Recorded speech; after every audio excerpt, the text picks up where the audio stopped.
sa video IG na obi send this link we ma me say Tesla for your investment odi sika to anytime you generate scam kanka krasa ntimi check it out time we say eligida nye eligida na akwakoye Tesla and the amount for be the more you say ndi eligi ntimi check it out ntimi pese me fa video mbra na nyina yenko website one nyem pinsem ne hwese ya mpase udiska to one everyday be able generate scam na how long I bit me last atimi generate scam after video no dey won bia obehu nti yensem no nyem pinsem na yemfifi mu na yehu dey won bia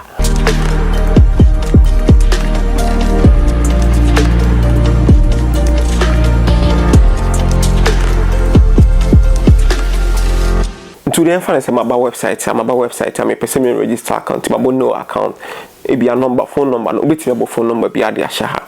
obo phone number bi ade ahya ha e be pi e de ama we website we so do sika to okra hotel my phone number bi ade ahya ha with the password na me mo password bi am fan ahya ha we dey answer password be match me go we enti guy no invite na guy no invite no the man no e na mabasha say no enti me bo submit obo submit de no obo confirm you me bo number basa bi na share so still ade na ide abia mame enti uba ha say ado mo pa che nyina ne say wo de TeslaGHA na to a e dey bi obenya 1 cedi 20 pesos dey bi e generate 1 cedi 20 pesos e dey amount enti 1 cedi 20 pesos e be generate amount no o total no sika nyina be share from no nya 2.16 unya adwuma bia cause the mo patch say say what to shares bi wo ho na generate card man we make sense bia yede emfa mo ntimi emfa TeslaGHA na emfa ko invest what Tesla Elon Musk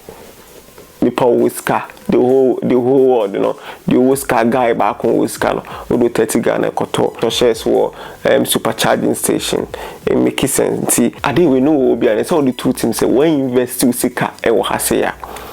a scam na scam no mo ye na e ponzi nti obompo mo sika na no kakra ombobo sika na no kakra na later on mo say o cases kana ba no ye nyamba 3 billion say any payment happen be website yeah okay then you remember Cola 2015 back on also Cola 2015 just a ban okay include no what me ba mun ten wa fanfa so we dey say no mu introduce we dey wa ba we sika ne ka Cola sika no ho bi but one say start point ne faso work to mu bobo sika no ni nyina we nyina scam we dey sika to wa cause we all say oba say 5,000 to wa there be a 5,000 be ma 3.12 that is 3.1 into do 5,000 na to 3 days na later website na shut it down o 5,000 be nyam for 560 million na minim say can afford do na o mu paste content no ko invest wo ha ma o mai den o ma fo mu sika into we scam into for two teams sa we ni be a scam obi wo website bi e chi na adwen a o mo say investment obi timi send dem ma me IG o send ma me IG a me ko review website me post wa among website legit there so di sika to na sinye legit nti website we no omo mu huntem no website bi say no omo mu huntem no omo no mo benefit e wo ho but why introduce wa ba ha no enche bia website na shut down do sika no ko sanity nti we bia scam nti we bia scam you this video ba bo ma de bia wo ye no online bia beti ase ye follow techintwi on Facebook, YouTube, and subscribe to the channel. Me the videos bro. Me the videos here. What gonna happy out ya dipia. Onim. Ade na wo ye no.